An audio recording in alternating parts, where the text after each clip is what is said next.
ഇസ്രായേലിൻ്റെ ക്രിസ്ത്യാനികളോടുള്ള സമീപനം ഇപ്പോൾ വലിയ ചർച്ചയ്ക്ക് വിധേയമായിരിക്കുകയാണ്. അമേരിക്കയിലെ വലതുപക്ഷം, കൾസൺ ഉൾപ്പെടെയുള്ള ആളുകൾ ഈ വിഷയം വലിയ രീതിയിൽ ചർച്ചയ്ക്ക് വിധേയമാക്കിയിട്ടുണ്ട്.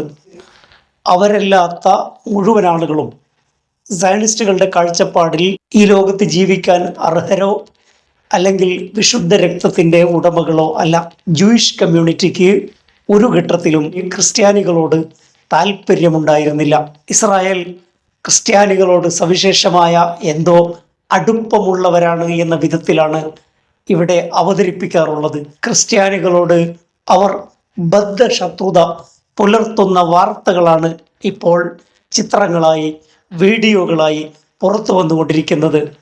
കേരളത്തിലെ കാസയും അനുബന്ധ വർഗീയവാദികളും പലപ്പോഴും ഇസ്രായേലിനോട് കടുത്ത പ്രേമം കാണിക്കുന്നത് ഫലസ്തീനികളായ മുസ്ലിങ്ങളെ കൊല്ലുന്നു, അവരെ ആക്രമിക്കുന്നു, ഫലസ്തീനികളെ അടിച്ചോടിക്കുന്നു, അതുകൊണ്ട് ഇസ്രായേലിനെ സപ്പോർട്ട് ചെയ്തേക്കാം എന്നാണ് കാസയുടെയും സംഘപരിവാറിൻ്റെയും യുക്തിവാദികൾ എന്ന പേരിൽ പ്രവർത്തിക്കുന്ന സംഘപരിവാർ കൂട്ടങ്ങളുടെയും ഏറ്റവും വലിയ പ്രോപ്പഗണ്ട. ഇപ്പോൾ അമേരിക്കയിൽ നടക്കുന്ന വലിയ സംവാദം, ക്രിസ്ത്യാനികളോട് എന്താണ് ഇസ്രായേൽ പുലർത്തുന്ന സമീപനം? ടാക്കൾസൺ ഈ വിഷയം വലിയ ചർച്ചയ്ക്ക് വിധേയമാക്കി. ക്രിസ്ത്യാനികൾ ഇസ്രായേലിൽ നേരിടുന്ന വലിയ വിവേചനത്തെക്കുറിച്ച് ചർച്ച നടക്കുന്നു, മാധ്യമങ്ങൾ അതേക്കുറിച്ച് സംസാരിക്കുന്നു. അമേരിക്കയിലെ വലതുപക്ഷവും ലോകത്തുള്ള മുഴുവൻ വലതുപക്ഷവും ഇസ്രായേൽ ക്രിസ്ത്യാനികളോട് കാണിക്കുന്ന ക്രൂരതയെപ്പറ്റി ചർച്ച ചെയ്യുന്നു. കുറച്ചു ദിവസങ്ങൾക്ക് മുമ്പ് ഒരു ക്രിസ്തു രൂപത്തോട് ഇസ്രായേൽ ഭടൻ കാണിക്കുന്ന അനാദരവും ഈർഷ്യതയും അസഹിഷ്ണുതയും നിന്ദയും പരക്കെ ചർച്ച ചെയ്യപ്പെടുകയുണ്ടായി. ജെറുസലേമിൽ വെച്ച് ഒരു കന്യാസ്ത്രീയെ ക്രൂരമായി ആക്രമിക്കുന്ന വീഡിയോ ആണ് പുറത്തു വന്നിരിക്കുന്നത്. ഈ ഷോക്കിംഗ് വീഡിയോ ലോകത്താകെ ചർച്ച ചെയ്യപ്പെടുകയുണ്ടായി. ഫ്രാൻസ് ഈ വിഷയത്തിൽ പ്രതികരണം നടത്തി.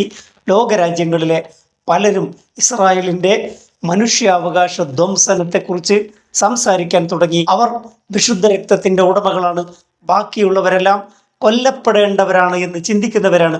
സയനിസ്റ്റുകൾ ക്രിസ്ത്യാനികൾക്ക് മാത്രമായി അവിടെ ഒരു പരിരക്ഷയും ലഭിക്കുന്നില്ല.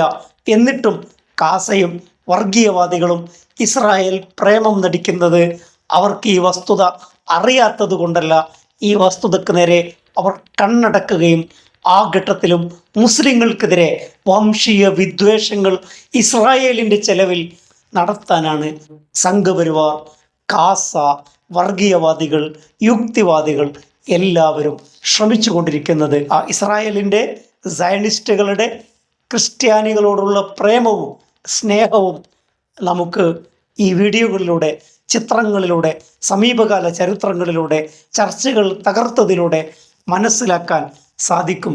സംഘപരിവാർ എല്ലാ കാലത്തും ക്രിസ്ത്യാനികളെ ഇന്ത്യയിൽ ആക്രമിച്ചിരുന്നു. എന്നിട്ടും ആ സംഘപരിവാറിനെ ആരാധിക്കാൻ, മോദിയെ പൂജിക്കാൻ ക്രിസ്ത്യാനികളോട് ആഹ്വാനം ചെയ്യുന്ന കാസ ഈ വിഷയത്തിലും ഇരട്ടത്താപ്പ് കാണിക്കുകയാണ്.